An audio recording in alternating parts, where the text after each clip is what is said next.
Some people build credibility through success. Fleet Maull built his through collapse, consequence, and what he chose to become after both, before he became a respected executive coach, meditation teacher, social entrepreneur, and founder of multiple mission-driven organizations. Fleet spent more than 14 years in prison on a drug trafficking conviction. What makes his story so compelling is not the fall. It's what he built from inside it. Discipline, meaning, service, and an entirely new philosophy of leadership rooted in radical responsibility. Today, Fleet is the founder of Heart Mind Institute, Prison Dharma Network, Prison Mindfulness Institute, and Wind Horse Seminars and Consulting.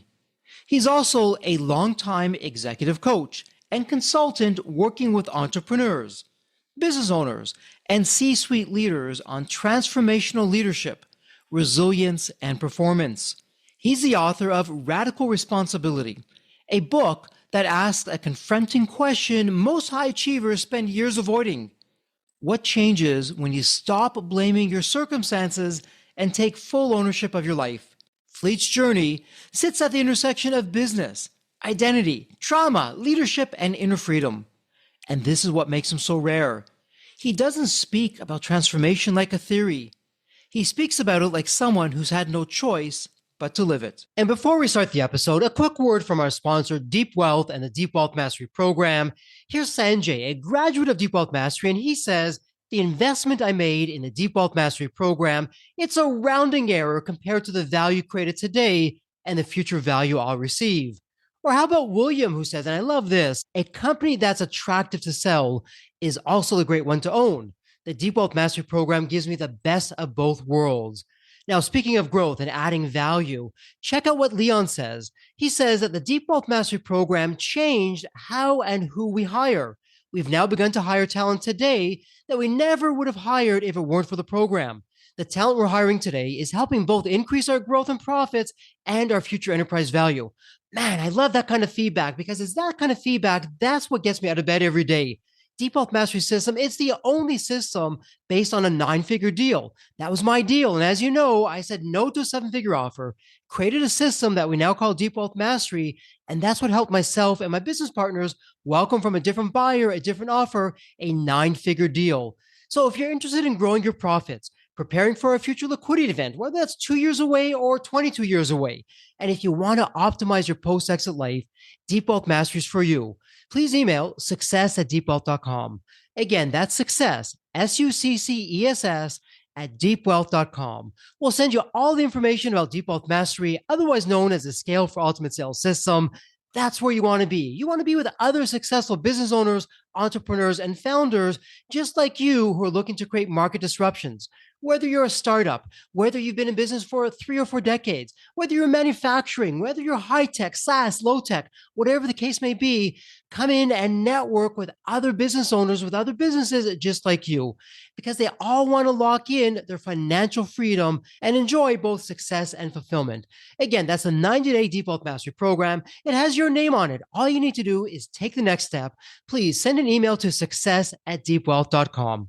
Deep Wealth Nation, welcome to another episode of the Deep Wealth Podcast. Deep Wealth Nation, let me ask you something. When it comes to you, your life, your business, where do you stand? I mean, where do you really stand? Not when things are going well, but when things go off the rails. How are you handling that? What are you doing? Do you like the person that you've become and where you're going?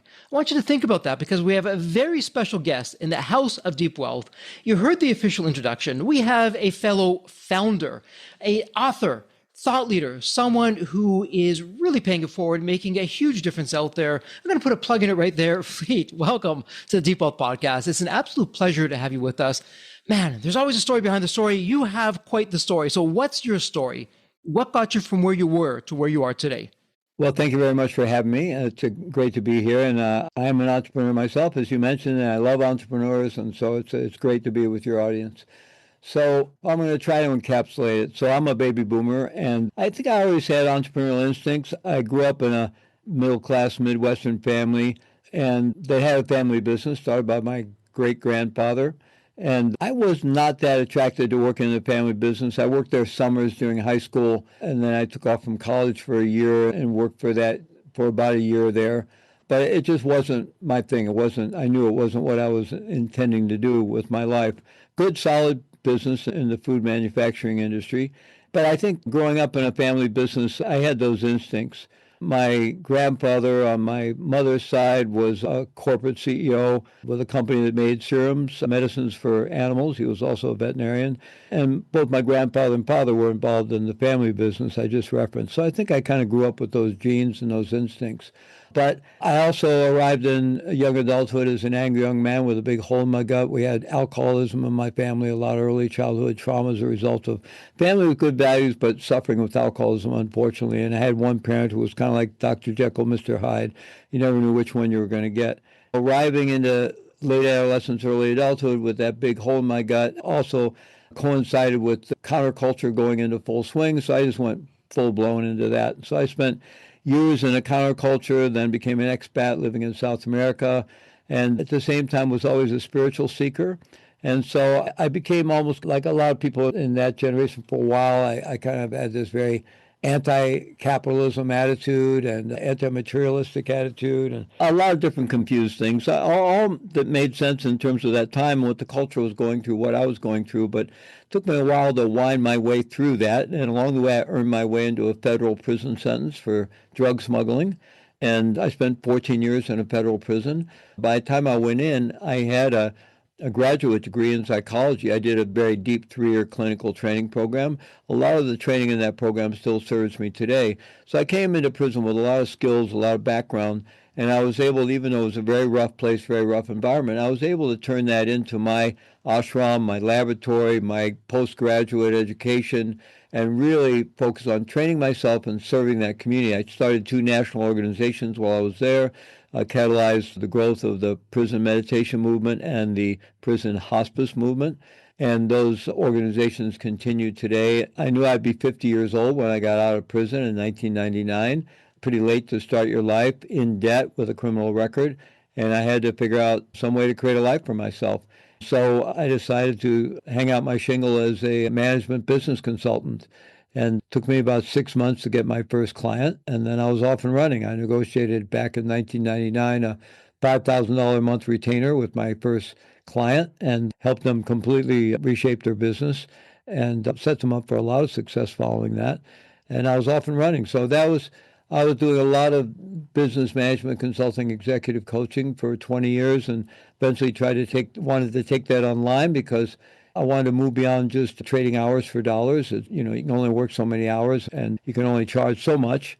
And so I was trying to figure out the kind of world of digital marketing and online education, but it really took off in 2020 when we did our first online summit. I've been involved in other people's summits for probably 5, 6, 7 years before that as a host, as a speaker, helping them organize summits.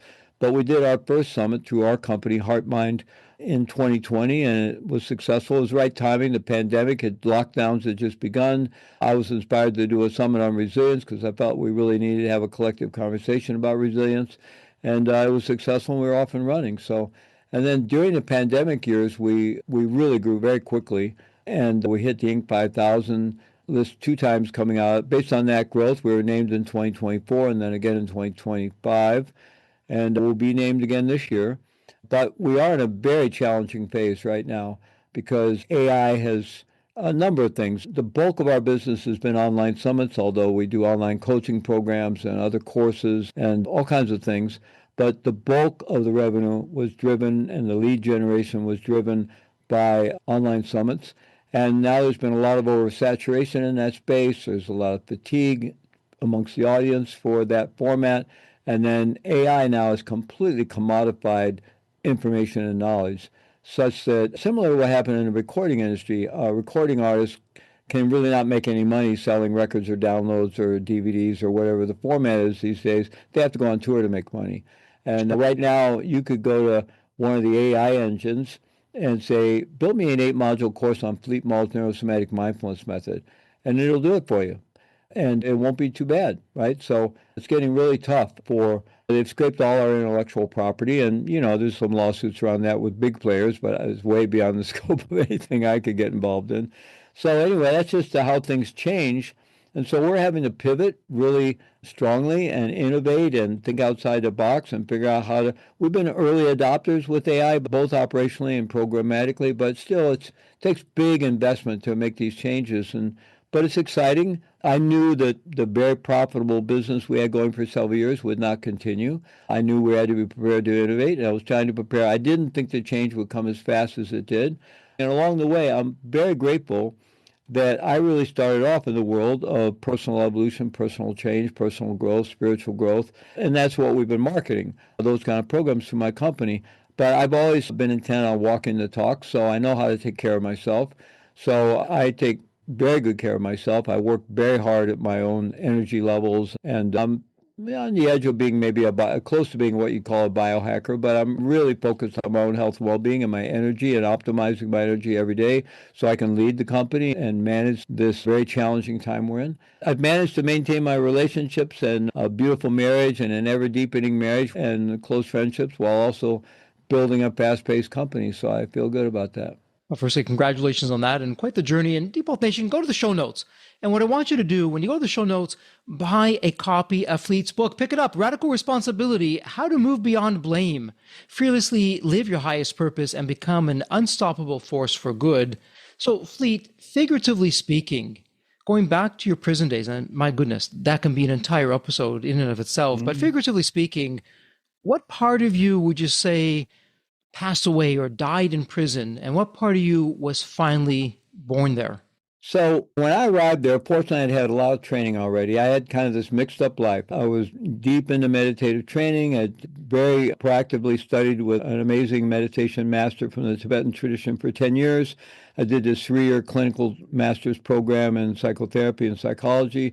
So I'd done a lot of deep training and deep work, but I had this whole shadow side going on that I hadn't figured out how to get rid of yet. I earned my way into that federal prison sentence. But when I got locked up, it was very clear to me all the craziness had to stop. My son was 9 years old. I was absolutely devastated over what I'd done to him, and he was going to grow up without a dad. Originally, I thought I was going to be in prison for 30 years.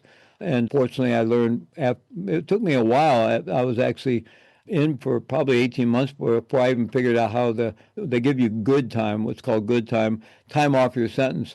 And back then, before 1987, and with a long sentence, you got a lot of good time if you stayed out of trouble.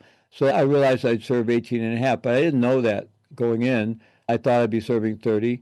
And then on my appeal, they knocked off one count of a 5-count aggregate sentence. So I took my sentence from 30 to 25, and then I knew I'd serve 14 and a half, which I did, if I stayed out of trouble. And it's not easy to stay out of trouble in prison. So the shock of that and what I'd done to my son just made it absolutely clear to me. And I was just really driven to leave a better legacy for my son than just his dad went to prison or his dad died in prison, because I had no surety that I would survive my time. So I was really clear about that. And the other thing was, when I got there, I realized very quickly that I was in an incredibly negative and corrosive environment, full of a lot of violence, but where basically all my fellow incarcerated human beings mostly had big victim stories going on.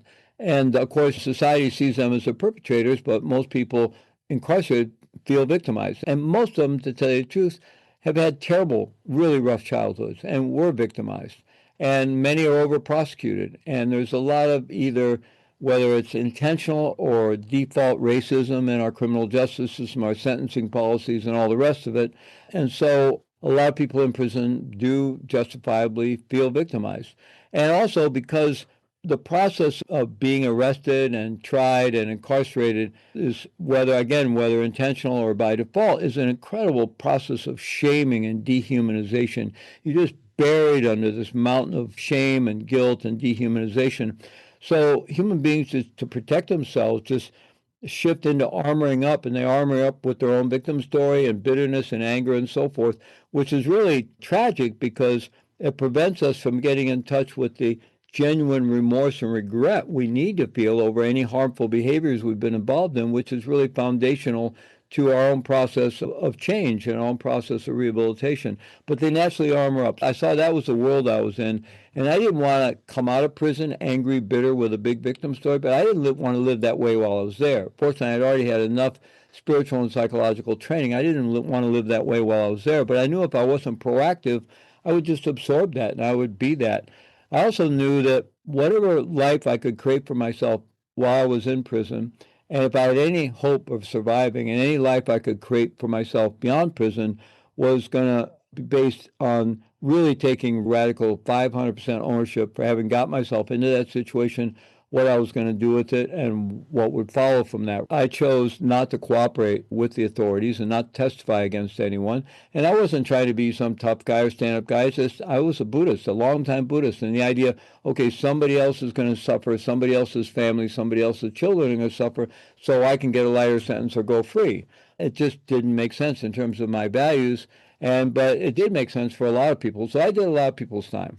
And also, when the government prosecutes you, they don't play by the rules. They break all the laws. They break all the rules. They play hardball. They make no bones about it. So I could have spent all my time focused on all that. All the former associates, even some ostensible friends who had stuck their knife in my back pretty deep, the government. Yeah, I could have focused on all that. But I realized right up front it was completely useless to do, a complete waste of my time. And I really wanted to walk out of prison without any enmity towards anyone. In fact, I wanted to live without that. So I was using spiritual practices that are part of my tradition to really dissolve any enmity I held towards anyone at all. And I was able to do that. And I actually found myself eventually with deep spiritual practice, deep psychological and meditative practices, being able to live in a very corrosive, negative environment, really in a very positive state, and then to be very creative and create a lot of amazing programming within the prison system, and then create the possibility of having a really extraordinary life since I left prison. And I've had nothing but opportunities since I left. So all that was really born of being in that circumstance. This philosophy of radical responsibility was born out of that. And then the deep meditative training that's helped me learn how to not only have the philosophy of radical ownership, but learn how to actually do it at the neurophysiological level was really born of that experience. Oh my goodness, so much there. And as you're talking about that, it may have even been Buddha. I'm not quite sure if I'm on base with that or not, but went along the lines of something like holding a grudge is like drinking poison and waiting for the other person to die. And so much of that we're seeing in society today, especially with social media. But I'm going to ask you something. We're going to take a deep dive now for Deep Wealth Nation. So from a radical responsibility side of things, for a founder especially, what would you want them to know of living radical responsibility when they've genuinely been betrayed? Perhaps they've been involved in a scam, but they truly are the victim. They've been blindsided or even treated unfairly, but they still want to lead in a way that, well, they're not bitter or acting small or reactive. What does that mean from a radical responsibility side of things? Yeah, let's go into that. So, and that quote, I've used that quote many times. It's generally attributed to Lao Tzu, one of the early figures in the Taoist movement, very ancient figure. And what I ask people to embrace invite people to embrace with radical responsibility is, and one of the key understandings is understand the distinction between ownership and blame. So I often describe it as voluntarily embracing 100% ownership for each and every circumstance we face in life, both those we can see we had some contribution to and those which we can't. So let's talk about the former first. So getting radically honest, if you will, and looking at circumstances we find ourselves in, we can often see that we maybe had a little something to do with creating, maybe we created a whole cloth if we really get honest, or maybe we have some unconscious programming that's setting ourselves up for that. In our childhood, we were constantly explaining what's happening to ourselves, and we created what are called life scripts, like a script for a movie or play. We tend to play those out until we don't. And so maybe we're setting ourselves up to be betrayed or setting ourselves up to be taken advantage of or victimized in some way unconsciously. So can we become aware of that? And if something similar is repeatedly happening to us, that's something to get curious about. It's very likely we've got some internal program going on. Or can we just look at maybe I just allowed this to happen by being overly naive, not getting a clear agreement, not doing my due diligence, not having the difficult conversations I should have had, just going willy-nilly down the road with wishful thinking. Oh, I hope it'll work out. I hope it'll work out. And not really challenging myself to see, does this really make sense? Or maybe I just wasn't paying attention. Or maybe I'm enabling behaviors or people pleasing or something in it for me, but somehow maybe I'm kind of unconsciously allowing the circumstance. So can I see any of that stuff? And all of the important thing about all of that, none of that is for the purpose of blaming myself. This is about shifting out of the blame game altogether. Now, we've all been pretty strongly enculturated to believe that when anything untoward happens, somebody's got to take the blame. Somebody's going to get blamed. And of course, we've all been blamed in our lives. We've all experienced blame and the attendant shame that goes with it. And we don't want to experience that again. So we unconsciously deflect blame. And we shouldn't feel bad about that. It's instinctual. So anything happens, we're just immediately going to, who can I blame? What can I blame? Something, anything to blame, because we don't want to take it on ourselves, because we think if we don't blame out there, then the blame's going to come in here. But there's another alternative, and that alternative is ownership, which has nothing to do with self-blame. So I can look at what is my part in something, either having created it or maybe set myself up unconsciously or allowed it in some way, because if I can learn from that, then I can do different things in the future to get different and better results. So it's purely, the only reason I'm looking for my part in things is for learning. So I can learn how I get from point A to point B to point C, and learn to do things in such a way where I'm going to get more desirable results for myself. So that's one piece. Now, maybe I got as radically honest as I could, and I can't see that I had anything to do with it, unless it's like past life karma, and who could, blaming your past life would be kind of ridiculous, and who knows about such things. But at any rate, I can't see that I had anything to do with it. I could get a whole group of very smart people to agree with, no, you were totally innocent, you're just an innocent bystander. And all right, then what would radical ownership or radical responsibility mean in that case? Well, in that case, I still have a choice. What's the choice I really have there? Am I going to let this take me down and get caught up in a victim mindset? And how much time, it's natural, we're always going to find ourselves kvetching, complaining, but how much time am I going to spend doing that? How much of my creative energy am I going to spend doing that? How much free space in my head am I going to give to someone else holding on to resentments, like the Lao Tzu quote you mentioned? There's also, I don't know if it was Fred Luskin that came up with this. He's a researcher at Stanford. He's done a lot of research on grievance formation and forgiveness and so forth. And the idea of giving someone free rent in our head, like they did something, they moved on, they haven't thought about us for months or years, they're on the beach in Bali somewhere, and we're still chewing on it. We're chewing on it and chewing on it. We're giving them not only free rent in our head, we're giving them a big leather couch and a widescreen TV and making nachos for them every night. And we're chewing. Who's suffering?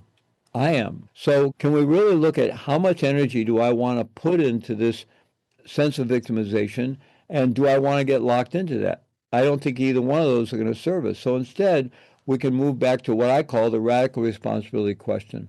No matter what situation I find myself in, however unjust or unworkable or horrible or whatever, maybe it involves criminal activity on the part of others, whatever it might be, the radical responsibility question is, what can I do? Very simple question, but it takes me out of the victim mindset into the realm of possibility, because there's always a million things we can do. There's a million solutions. There's a million ways we can approach anything. There's a million ways we can approach any individual, and different ways we'll get different results. So asking the question, what can I do? Or if we're a team, what can we do? Shifts us out of the victim mindset into the realm of possibility. For example, as I mentioned with my company now, we're having to really radically pivot, and we don't even know where we're pivoting to in some case, because who knows where the landscape's going to be with AI in 6 months or a year, 18 months. Things are changing so quickly. So we could just be sitting around and complaining about that and feeling defeated. And we had a business that was just taking off and then went over a cliff. And so it's like we could just be sitting around feeling terrible about that and blaming the world and blaming AI and blaming these AI companies for ripping off our intellectual property, et cetera, et cetera. Or we can come back to, okay, this is reality now. This is the changing landscape. What can we do? Yeah, I love that. From playing the victim, and my goodness, with social media more than ever, it is so easy to play the victim and get the likes and other people saying, yeah, go, Jeffrey, go with that. We have a platform, a soapbox that never in human history before have we had. It makes it all too easy. That's a whole other conversation, Fleet, of where our moral compass has gone and our North Star. But we'll put that off to the side.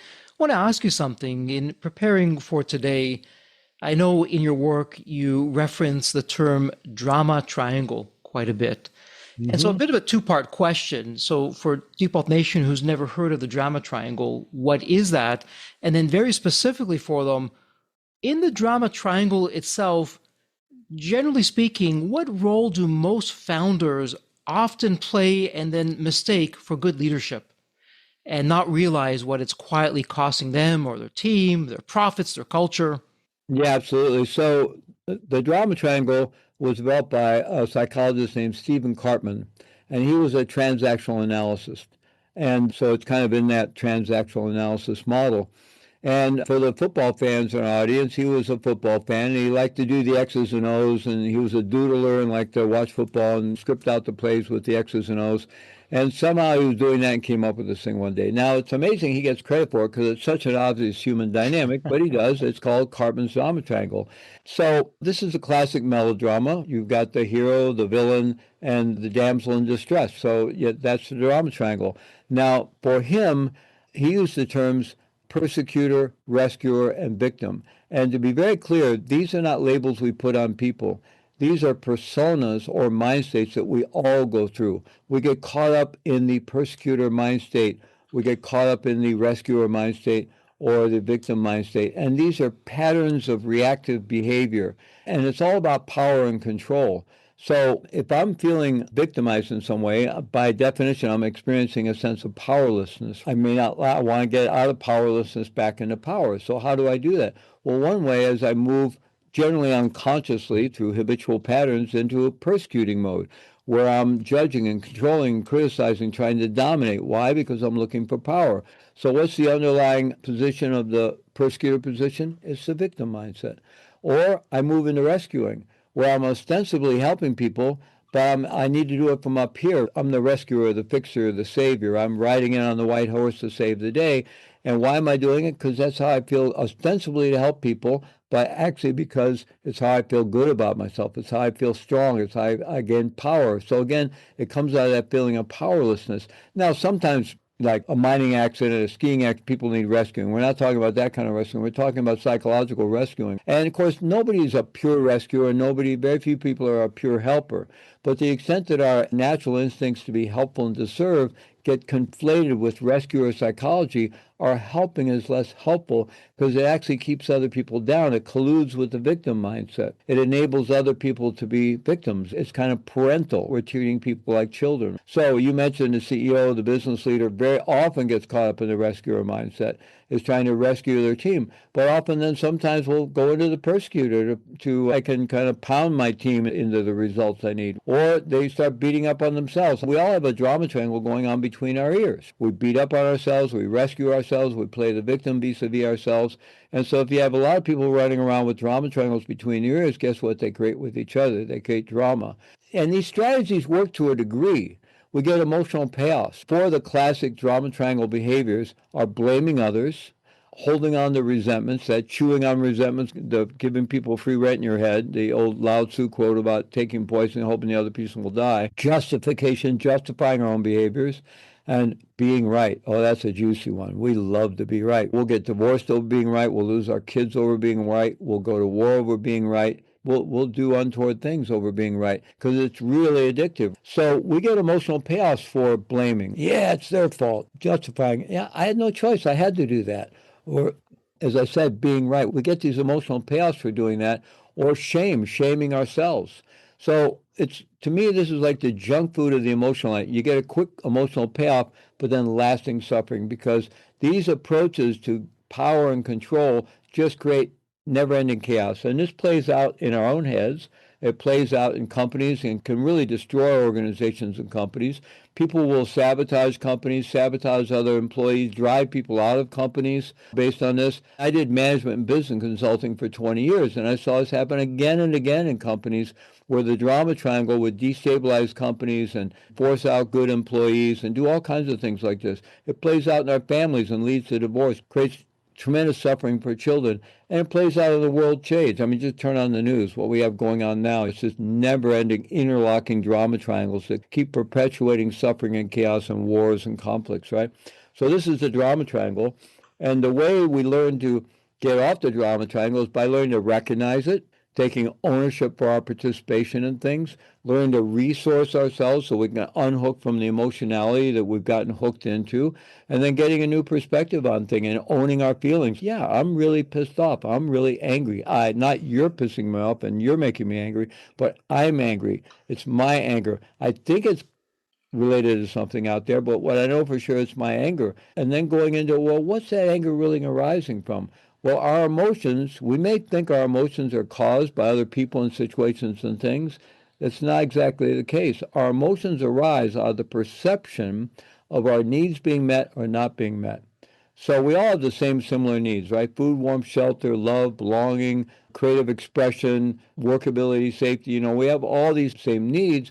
And when I perceive my needs are getting met, how do I feel? Well, I have all the warm and fuzzy emotions. But when I perceive my needs are blocked or not getting met, then I start feeling frustrated, anger, envious, jealous, hateful, scared, afraid. All these, what we think of as the more difficult, challenging emotions, all arise out of our perception that our needs are not being met or they're thwarted or blocked in some way. So are my perceptions always accurate? No, not at all. Our perceptions are at the very best a limited interpretation of a limited set of the available data. We're constantly projecting our own internal, basically childhood landscape onto the world, and we're making assumptions and then coming to conclusions. So when we really look at something, our perceptions are usually marginally accurate. But even if they are, okay, this situation is not meeting my needs. Is it the world's responsibility to meet my needs? Is it that other person's responsibility to meet my needs? Okay, then once I get to that place, how could I approach this? Maybe I can have a conversation with someone about needs without blaming them, because we all have the same needs. So we may be able to have a conversation about needs and how we might mutually get a win-win set of needs met without blaming them. Because the minute we even blame them a little bit, what happens for them? They're on the defensive. We're back on the drama triangle. So there's lots of teaching around how to get unplugged from the drama triangle, how to learn to avoid the drama triangle, and how to really live a drama-free life. And boy, if you're an owner or a CEO or a founder, that's what you want, is a drama-free company, a drama-free life, because all founders realize that drama is just a killer in terms of the morale of your company. It wastes huge amounts of money. It will make you uncompetitive. Literally will destroy our company. So how do we create a drama-free environment? So I find this drama triangle to be a core teaching and a core construct that really helps us understand how drama gets created and how to uncreate it and how to avoid it. And from the drama triangle, I want to circle back to something that you said, because we're all interconnected, but it's not necessarily intuitive. And Fleet, that's what I love about your work of how you piece this together. You very subtly said earlier on when we started talking that you go to great lengths to take care of your health. And at the surface, it's easy to gloss over. Offline, before we started, you were sharing a few things of what you're doing and the time and effort that you're putting into. And you were talking about perception just now, and how perception, whether it's right or wrong, and not to put any labels on it, that becomes our reality. So with what I'm going to ask next, for most people, it seems counterintuitive. Some people would say it's got no place in business. It's even woo-woo. For you, though, this is center stage. This is mainstream, and it's breath and meditation. And the question for you is, as a person, or it could be a CEO, founder, just fill in the blank. We're human. We all go through the same thing. When the what hits the fan, when the pressure hits, how can meditation and breath, as counterintuitive as it sounds, how can meditation and breath take someone from being reactive and move them into radical responsibility? And what would that breath reveal about the way that we're about to lead, or we are leading in that moment? Well, we have two basic operating systems. One is for survival and protection. It's very necessary. We wouldn't be here as a species if we didn't have that. And then we also have another operating system for connecting with others and for getting our needs met with others and out in the natural world. And Stephen Porges, the founder of polyvagal theory, calls that our social engagement system. So we're always moving back and forth between these two systems. We're either contracting and withdrawing to protect ourselves physically, emotionally, so forth, or we're opening to get our needs met, to connect with others, to connect with the world. And there's nothing wrong with either. We need them both. But can we be conscious about that? Can we actually train ourselves to feel when we're starting to contract. And maybe I'm contracting in a situation where that's not so helpful. What I really need to be doing is opening. Or maybe I'm wide open in a situation where that's not helpful. I really need to be coming back and contracting a little bit and taking care of myself. So can I learn to feel that so I'm navigating it instead of letting the world navigate it? We all live at the intersection of our childhood programming that we had nothing to say about, which is deeply embedded in our neurophysiology and the world around us. And unless we take ownership for learning to self-regulate, that's what's happening. Now, if our childhood programming was completely benevolent, which is not the case for most of us, and if the world around us was a bubble of benevolence, well, maybe we could be in there somewhat habitually and mechanically and things would work out. But that's not the case. The world is very challenging, and for most of us, our childhoods were a mixed bag. So we're in there just kind of getting pushed around and shoved around, thinking we're free, autonomous adults making free, autonomous decisions all day long. And we're not at all. We're very robotic, we're very reactive, we're very habitual, and we're just getting shoved around. And the answer is we have to take ownership for regulating our own neurophysiology, our own autonomic nervous system, which has two branches. One upregulates, one downregulates. There's a balance going on all the time. There's an appropriate balance for any human activity. There's an appropriate balance to be able to make the best decisions in the workplace. And we can navigate that balance by working with breath, because the autonomic nervous system is connected to our breath. When we breathe in, we get a slight upregulation of the sympathetic branch, which is alertness and goes into stress and panic and overwhelm. And when we breathe out, we get parasympathetic, which is rest and digest, relaxation. So we can learn to work with breath to regulate our own autonomic nervous system. And the good news is if we practice breath work and meditation, which also does that, on a regular basis, our nervous system learns, and it learns to regulate itself. So it generally stays in a more regulated state and kind of dances with the challenges of life automatically without us having to do it so much. But when we get beyond the edges of our auto-regulation capacity, then we kick in with our intentional self-regulation, and I know I can bring myself back to the state that's the optimal state to deal with whatever I'm dealing with. So the only way to really earn those abilities are through body-mind practices like breath work, various forms of yoga, martial arts, meditation, all the whole realm of body-mind practices that teach us to become aware of our own neurophysiology, literally feel our nervous system and feel what it's doing moment to moment, and then learn to be in a self-leadership position where we're directing that instead of letting the world around us direct that. And this is just critical to making good decisions. One of the things that impacts leaders a lot is decision fatigue. We're making so many decisions, and our mind state is already colored with challenging emotions, with frustration, with fear, with all kinds of things. And so we may not be making the best decisions, and we're having to make a lot of decisions, and we get into decision-making fatigue, and we can make a lot of decisions that are not so great. So how do we counteract that? By taking care of ourselves and reducing the amount of decisions we're making. So we're only making the decisions we need to be making as a CEO or founder, and we have the resilience to do so, to make the best decisions we possibly can, because we're in the optimal neurophysiological state. And all this requires work, but I think it's critical. And you'll find, actually, if you look out at some of the really well-known, super successful founders in the world, some of the billionaires, almost all of them have some kind of body-mind practice these days. And so as you're talking about that, I can imagine people in Deep Wealth Nation saying, hey, Fleet, Jeffrey, love the conversation, but you lost me when it came to breath meditation. I've got the monkey mind. I've tried the meditation. I can't do it for more than 30 seconds. And on the cynical side, I can imagine them saying, well, Fleet, I hear you, but really, body-mind practices, things like breath meditation, yoga, how would that possibly help me to see what the thinking mind, what my logical mind is missing or not seeing? How would you respond to that? Well, I'm going to give you a little secret right here, right? So a lot of people find it very difficult to practice any kind of meditation or mind-body work, and they talk about they have the monkey mind, the mind's racing all the time, and they maybe try, and it's too hard. They're struggling with the monkey mind. The body hurts, doesn't seem like to do anything, so why should I do it? It's boring, it's hard, and I quit. I'd like everybody just to imagine for a moment in your audience. I would imagine everybody here has tried to thread a needle at one time or another, or at least maybe bait a fishhook or something like that, or tie a fly. But imagine that we're trying to thread a needle for them. So we have the thread. Maybe we look the point to get a sharp point. We got the needle with that little tiny hole. And just imagine yourself for a moment. Really, literally do this. Try to put that thread through the hole. At least for a second, your mind gets very quiet. We've all had that experience. We may not be able to sustain that, but for a moment, your mind will get very quiet because you're really focused. So what's going on there? That represents the shift between two neural networks in the brain.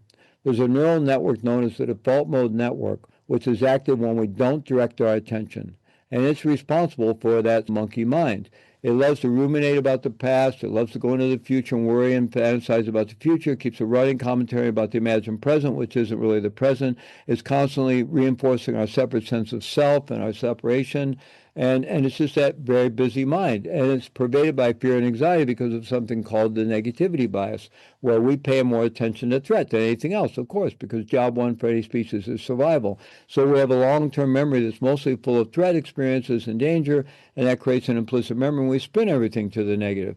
So actually that default mode network can be a tremendous source of creativity and problem solving if we can free it of anxiety and fear. So again, we can use meditative processes to free ourselves of anxiety and fear, then let the mind wander. That can be a great space in which to come up with brilliant solutions to problems we've been struggling with. And, that's been happening for millennia. Some of the great scientific discoveries happened. Somebody in a bathtub, they were relaxing. There was some very famous stories like that. So, but for most of us, it's the source of our self-created stress. Well, fortunately, that neural network, the default mode network, has a mutually inhibitory relationship or a mutually antagonistic relationship with a different neural network called the task-positive network. So if I bring online the task-positive network, the default mode network goes offline naturally. And so when I focus on trying to thread that needle, I'm activating the task-positive network, and that's why you notice your mind getting really quiet for a second or two. Now, how do we sustain that? Well, we take an approach to mind-body work that really emphasizes feeling the body, a deeply embodied approach. And not just feeling the body, because body is a concept. There's really no such thing. It's a word pointing to a lived experience. We focus on feeling the micro sensations that make up the experience of being alive in a body or breathing. And if we take this approach, which is what I teach in neurosomatic mindfulness, a very deeply embodied, neuroscience-informed, trauma-informed approach to meditation, beginners can learn to meditate very easily and then start experiencing the benefit you used to have to practice 5, 10 years for. People can start realizing those benefits very quickly. And in our experience, we have people that have been meditating for 5, 6, 7 years and, fairly established meditators, radically changes their practice. We have people coming to us who've been practicing for 30 years, done all kinds of retreat practice, radically changing their practice by doing it in this deeply embodied way. Instead of trying to do it in top-down mode, most of us have been trained and enculturated to do everything from a cognitive top-down mode. And even meditation, we're trying to do it from a top-down mode. In fact, even some people that talk about somatic meditation are still really approaching it from a top-down mode. This is bottom-up. We're learning to work from our nervous system up. Actually, we know that in terms of the information that goes back and forth between the skull encapsulated brain and the rest of our nervous system, which includes many different brains, the brain in our gut, which is 100 million neurons, the brain in the heart center, but all the different nerve plexes, all different energy centers of the body, all have neural networks.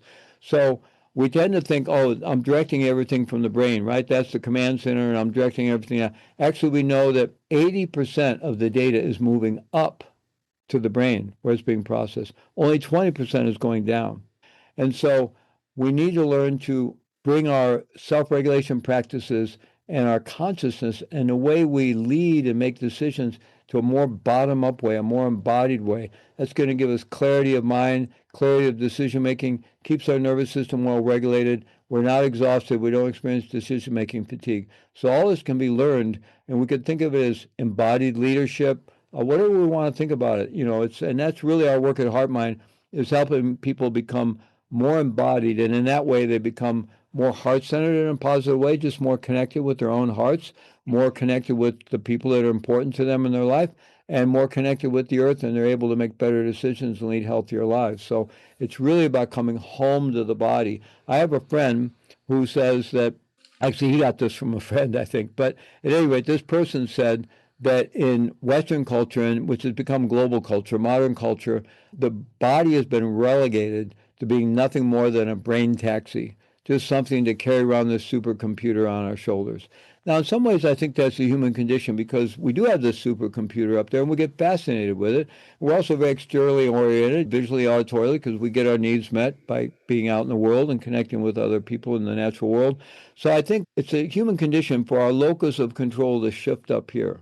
And then Western culture, ever since the Cartesian split, has really exacerbated that. So most of us ignore the internal landscape of the body unless we experience pain or discomfort of some kind. So it's about coming home to the body and learning to live an embodied life. And that's where all the good stuff is. In fact, I think you could point to most of the real challenges we have in life individually, at the level of community, and globally with climate change, our relationship to the earth, social problems, war and conflict. It's all because we're so disembodied.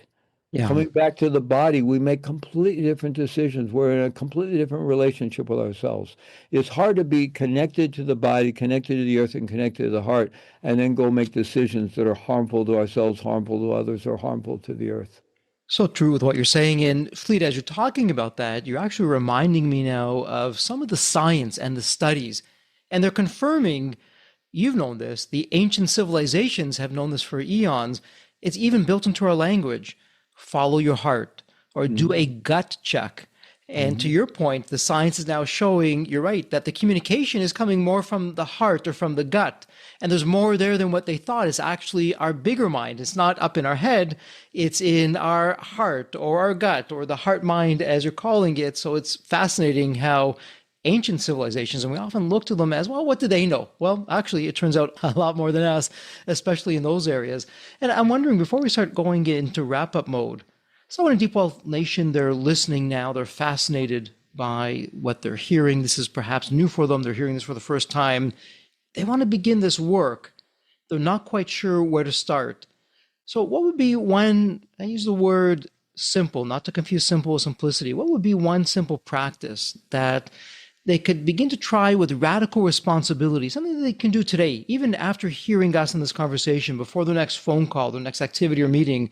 If they can do one thing from radical responsibility to begin their journey, what would that be? I think I'd like to offer just a very simple breath regulation technique, and it's called straw breathing. And we do it by breathing in through the nose, like with our mouth closed, like this, and then breathing out through pursed lips as if we're blowing out through a straw. And then we want the out breath or exhale to be twice as long as the in breath or the inhale. And so we can do that by counting. So people could do it with me. You could do it with me for just a minute here, just a moment. So I'll start counting. Let's give a little exhale and then start together on an inhale. So in, two, three, four, out, two, three, four, five, six, seven, eight. In through the nose, two, three, four. Out through pursed lips, two, three, four, five, six, seven, eight. So I encourage your audience to try that even for a minute or two, and you will notice your nervous system just going, because what you're doing there is you're directly activating the parasympathetic branch of the autonomic nervous system, which is the down-regulating branch, the rest and digest or relaxation response. And if you do that just for a couple minutes, you'll find yourself really chilling out. So, when we're getting too upregulated, too stressed out, we can immediately bring us back to a more workable neurophysiological state where we'll be able to make better decisions, get better results. Now, if we happen to be in a very lethargic state where we have too much parasympathetic, we don't have enough alertness, we're feeling checked out, maybe we're driving and we're feeling, well, probably pull over and get some coffee or take some rest. But something we can do quickly is this very fast abdominal breathing.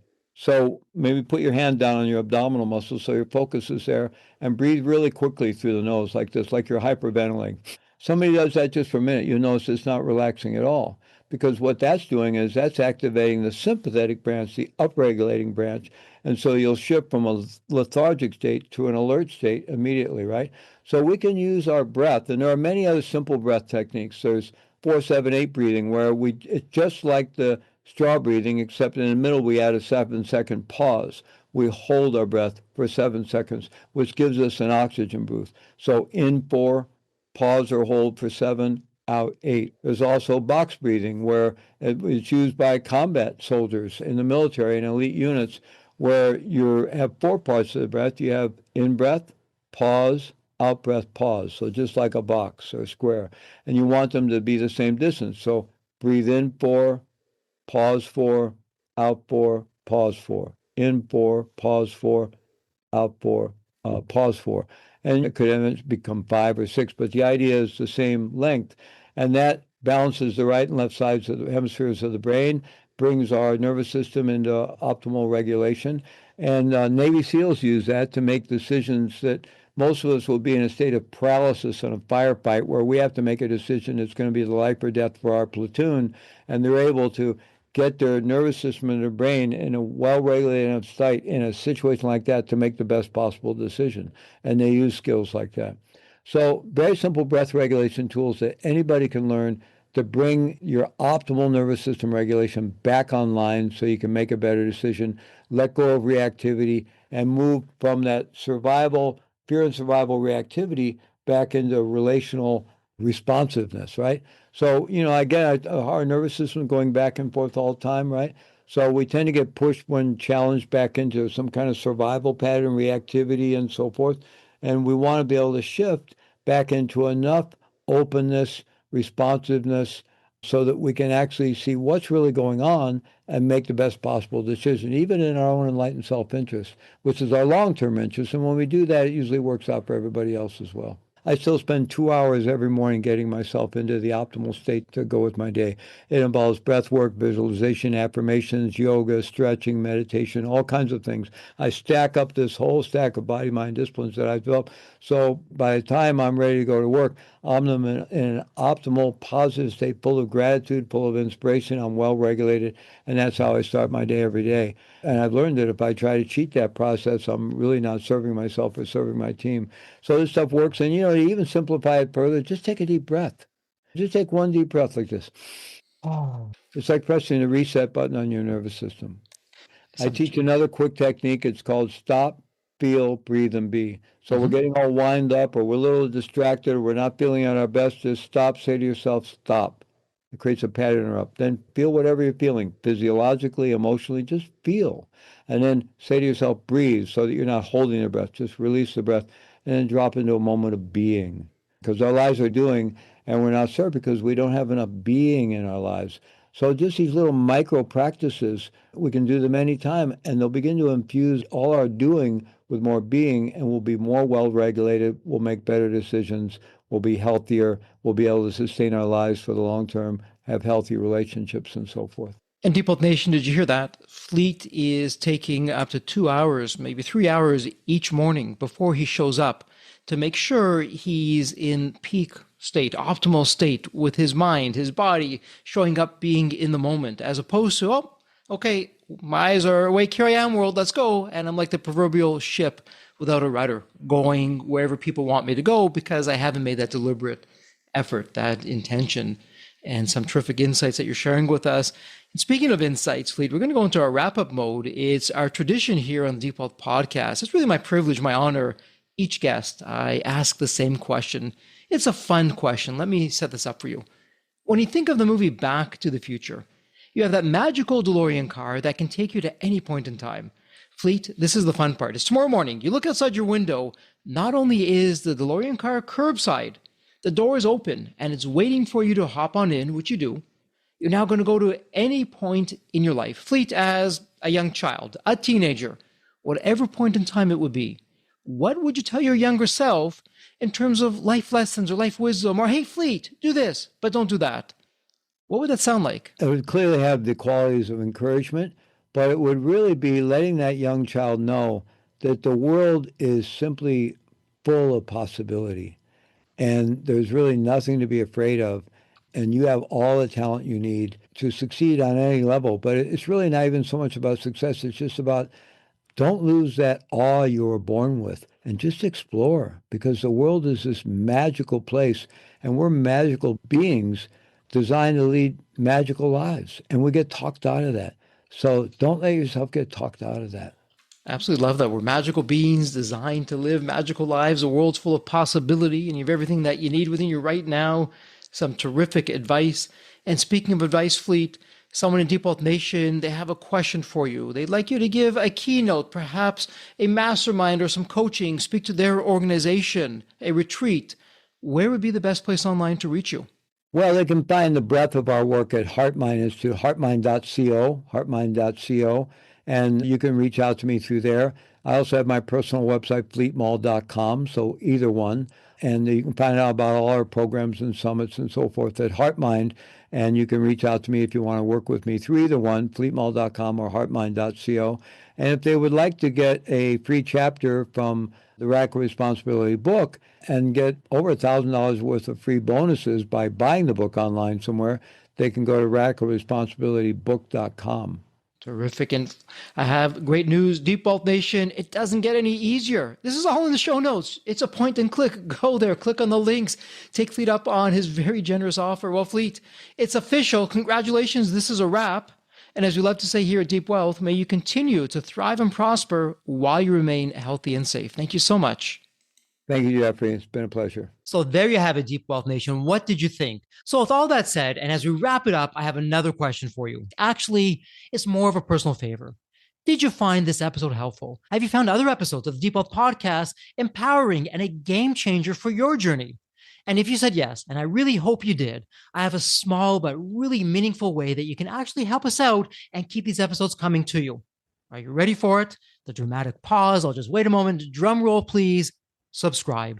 Please subscribe to the Deep Wealth Podcast on your favorite podcast channel. When you subscribe to the Deep Wealth Podcast, you're saving yourself time. Every episode automatically comes to you. And I want you to know that we meticulously craft every one of our episodes to have impactful strategies, stories, expert insights that are designed to help you grow your profits, increase the value of your business, and yes, even optimize your post-exit life and your life right now, whatever you want that to look like.